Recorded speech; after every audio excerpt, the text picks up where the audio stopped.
আন্ডার-23 অর্থাৎ অলিম্পিক দল যেটা 4 জাতীয় টুর্নামেন্ট খেলতে যাচ্ছে 1 তারিখ থেকে ম্যাচ আসলে শুরু হবে। সেই স্কোয়াডটা নিয়ে আপনি আলোচনাও করেছেন কিছু। আমি আসলে আরেকটু পুরোপুরি আলোচনা করতে চাই। আমরা স্কোয়াডটা মারুফুল ভাইয়ের সাথে নেতৃত্বে আসলে যাচ্ছে। অলরেডি 32 একটা স্কোয়াড দেওয়া হয়েছে এবং এরই মাঝে 2 থেকে 3 দিন তারা অনুশীলন করে ফেলেছে। কেমন দেখলেন ওই স্কোয়াডটা? না, ডেফিনেটলি যখন কোচ হিসেবে যখন মারুফ ভাই থাকবে তখন আসলে স্কোয়াড যাই হোক না কেন তখন কিন্তু আমাদের আশাটা অনেক বেশি থাকে। এবং মারুফ ভাই যদি দেখেন যে এই স্কোয়াডের ম্যাক্সিমাম প্লেয়ার নিয়ে কিন্তু আন্ডার-20 এই চ্যাম্পিয়নশিপের আগের চ্যাম্পিয়নশিপে কিন্তু মারুফ ভাই হয়েছিল।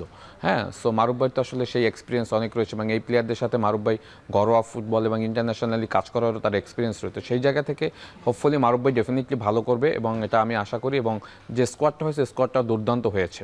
হ্যাঁ, কারণ এরা সবাই কিন্তু সিনিয়র জাতীয় দলে কল করার মতো প্লেয়ার এবং অনেকে সিনিয়র জাতীয় দলে খেলেছেও। হ্যাঁ, লাইক শ্রাবণ, আলামিন, এরা তো জাতীয় দলের সাথে ট্যুরও করেছে এবং ইন্টারন্যাশনাল ম্যাচও খেলেছে। তো সেই জায়গা থেকে স্কোয়াডটা বেশ ভালো হয়েছে। বাট যদিও আপনি জানেন 4 জাতীয় টুর্নামেন্ট বাকি সবাই কিন্তু আসলে সিনিয়র জাতীয় দল আসবে।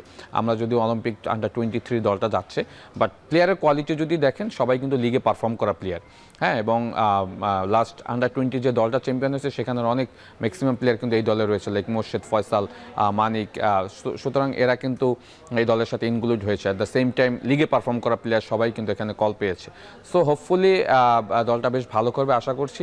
কারণ এই দলের এই প্লেয়ারদের পারফর্মের উপর কিন্তু নেক্সট যে জাতীয় দল, সিনিয়র জাতীয় দল, সেখানেও কিন্তু অনেকের সুযোগ হয়ে যেতে পারে যদি এইখানে তারা ভালো পারফর্ম করতে পারে।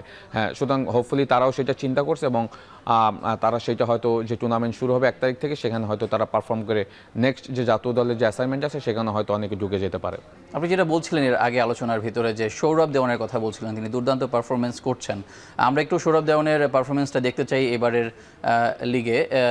সেটা হচ্ছে ঘরোয়া ফুটবলে সৌরভ দেওয়ানের পারফরমেন্স। আমরা আসলে বাংলাদেশ ফুটবল লিগ, সেখানে 9 ম্যাচ তিনি খেলেছেন, 5টা গোল করেছেন, 513 মিনিট তিনি গেম টাইম পেয়েছেন।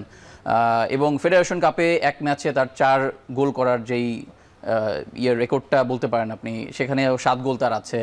গেম টাইমটা আপনি দেখতে পাচ্ছেন। সৌরভ দেওয়ানকে মানে তিনি কিন্তু এর আগে কোনো বয়সভিত্তিক দলে খেলেন নাই, সরাসরি চলে আসলেন। এটা তো জাতীয় দল হিসেবেই ট্রিট করা হচ্ছে। তাকে একটু যদি ব্যাখ্যা করেন।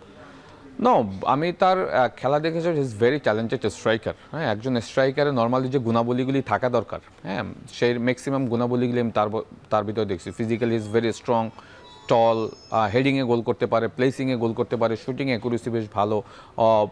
যখন ফ্ল্যাঙ্ক এরিয়া থেকে ক্রসে অন দ্য স্পট সে ওই জায়গাগুলিতে যায়, গোলের চান্স ক্রিয়েট করতে পারে। সো আমার একটা আসলে কনসার্নের জায়গা হলো যে এরকমের স্ট্রাইকার আসলে ইন ফিউচার বা বিগত দিনে যদি দেখেন আমরা অনেকেই দেখেছি যে হঠাৎ একটা লিগে অনেক পারফর্ম করা প্লেয়ার, লাইক আলামিনের কথাও যদি বলেন, পুলিশ এফসিতে কিন্তু আলামিন দুর্দান্ত পারফর্ম করেছিল।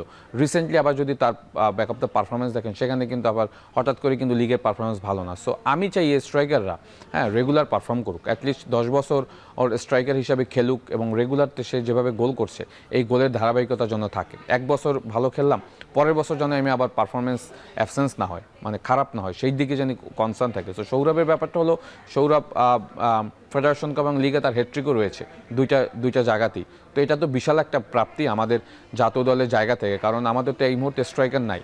সো সেই জায়গাটা যদি সে কভার করতে পারে বা সেই জায়গাটা সে যদি নাম্বার 9-এর জায়গাটা সে যদি নিতে পারে, এটা বাংলাদেশের জন্য সবথেকে বেশি উপকৃত হবে। সুতরাং তাকে মনে করতে হবে যে এই মুহূর্তে আসলে আমার জাতীয় দলে খেলার জন্য যা যা করা দরকার এবং অ্যাজ এ স্ট্রাইকার তার যে নিয়মাগুলি রয়েছে, তার যে গুণাবলীগুলি রয়েছে সেগুলি নিয়ে আরও যেন বেশি সে কনসার্ন থাকে। এবং আপকামিং যে টুর্নামেন্টটা রয়েছে মালদ্বীপে, সেখানে অবশ্যই সে হয়তো সুযোগ পাবে, সেই সুযোগগুলি যেন সে কাজে লাগাতে পারে। কাজে লাগালে কী হবে, জাতীয় দল তার জন্য খুব সহজ হয়ে যাবে। সুতরাং সেই সহজ কাজটা যেন সে সহজেই করতে পারে, এটাকে যেন কঠিন না করে ফেলে। সো আমার কাছে মনে হয় যে সৌরভ দেওয়ানের যদি আপনি লিগের পারফরমেন্স বা ফেডারেশন কাপে ম্যাচগুলি দেখেন, সেখানে বেশ কিছু ইম্পর্টেন্ট গোল করেছে যেগুলি দেখতে খুব সুন্দর লেগেছে, ভালো লেগেছে।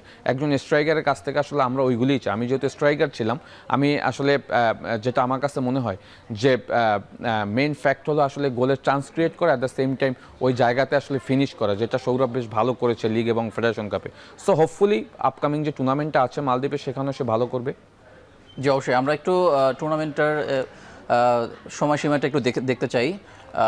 4 জাতীয় টুর্নামেন্ট যেটা মালদ্বীপে শুরু হচ্ছে, প্রথম দিনই কিন্তু বাংলাদেশ আসলে পাকিস্তানের বিপক্ষে মাঠে নামবে। আফগানিস্তানের বিপক্ষে তাদের একটা ম্যাচ আছে 4 জুন এবং মালদ্বীপের বিপক্ষে ম্যাচটা খেলবে 7 জুন। আপনি যেটা বলছিলেন যে আসলে স্ট্রাইকার সৌরভ দেওয়ানের কথা, আলামিনের কথা বলছিলেন, এখানে পিয়াস আহমেদ নোভা আছেন যিনি জাতীয় দলও খেলেছেন, Right. তারপরে হচ্ছে মানিক আছেন যিনি সাফে গোল আছে তার কন্ট্রিবিউশন করেছেন। Right. সব মিলিয়ে আসলে আমাদের জাতীয় দলে যেটা আছে এখন, যেটা করছে ক্যাম্প, সেখানে স্ট্রাইকারের অভাব, এখানে স্ট্রাইকারের ছড়াছড়ি, ব্যাপারটা যদি একটু ব্যাখ্যা করতেন। না, স্ট্রাইকার ব্যাপারটা হয়েছে যে এরা তো আসলে পাইপলাইনের স্ট্রাইকার, মানে আপনি তো এদেরকে জাতীয় দলে আসলে আলামিন স্টার্ট করেছিল, বেশ কয়েকটা ম্যাচ হয়তো চেঞ্জিংয়ে খেলেছিল, স্টার্ট করেছিল, বাট সেখানে কিন্তু সে তেমন ভালো করতে খুব পারেনি। সময় কম পেয়েছে। হ্যাঁ, সময় কম, বাট যতটুকু পেয়েছে সেখানে সে হয়তো ওইভাবে দেখাতে পারেনি, যার কারণে কিন্তু লাস্ট যে এশিয়ান কাপ কোয়ালিফাই ছিল সে স্কোয়াডে কিন্তু সে ডাক পায়নি। সুতরাং আবার কিন্তু তার সামনে সুযোগ এসেছে, সুযোগ আপনাকে যখন আসবে সেইটাকে কিন্তু আপনাকে কাজে লাগাতে হবে। এবং সৌরভ দেওয়ান, আলামিন, পিয়াস নোভা যারা রয়েছে তারা কিন্তু ইন ফিউচার কিন্তু জাতীয় দলের স্ট্রাইক হিসেবে খেলার জন্য কিন্তু তাদের এই যে টুর্নামেন্টটা ইজ ভেরি ইম্পর্টেন্ট। হ্যাঁ, এখানে যদি তারা ভালো করতে পারে, আপনি দেখবেন যে তারা জাতীয় দলে নেক্সট যে অ্যাসাইনমেন্ট রয়েছে সাফ ফুটবল বা ফিফা ফ্রেন্ডলি থাকবে, সেখানে তাদেরকে কল করা হবে। তো সেম টাইম এই স্কোয়াডে কিন্তু আপনি জানেন মোর্শেদ আলী রয়েছে, যে কোনো জাতীয় দলে খেলার মতো এখন অবস্থান তৈরি হয়েছে, ফয়সাল রয়েছে। অ্যাট দ্য সেম টাইম আপনি যদি দেখেন মুজিবর জনিয়ার আগে জাতীয় দলে ছিল, সেও এই স্কোয়াডে রয়েছে। সো অনেক, এবং আপনার যে চন্দন রয়, অনেক ভালো ভালো প্লেয়ার কিন্তু আছে যারা কিনা এই টুর্নামেন্টে পারফর্ম করলে নেক্সট জাতীয় দলের অ্যাসাইনমেন্ট যে আছে সেখানে কল পাবে। সো মেইন ফ্যাক্ট হলো আসলে আপনাকে পারফর্ম করতে হবে, আপনি যেখানেই খেলেন না কেন, সিনিয়র জাতীয় দলে খেলেন বা এসবিটিক দল খেলেন বা অলিম্পিক দলে খেলেন, মেইন পারফর্ম করতে হবে। বাট টু বি অনেস্ট, আপনি দেখেন এখানে যে তিনটা দলের সাথে আপনি ফেস করবেন, তিনটা দলই কিন্তু অনেক স্ট্রং। স্পেশালি পাকিস্তান দলটা কিন্তু এই মুহূর্তে বেশ স্ট্রং রয়েছে। আপনি জানেন তাদের অনেক প্রবাসী প্লেয়ার রয়েছে যারা কিনা এই স্কোয়াডটাতে খেলবে। সুতরাং তাদের এগেনস্টে আপনি যখন পারফর্ম করবেন তখন কিন্তু বুঝতে হবে যে আপনি আসলে জাতীয় দলে খেলার জন্য প্রস্তুত হচ্ছেন। সুতরাং এই টুর্নামেন্টটা আমি মনে করি যে এই স্কোয়াডে যে প্লেয়াররা রয়েছে তাদের জন্য খুবই খুবই ইম্পর্টেন্ট।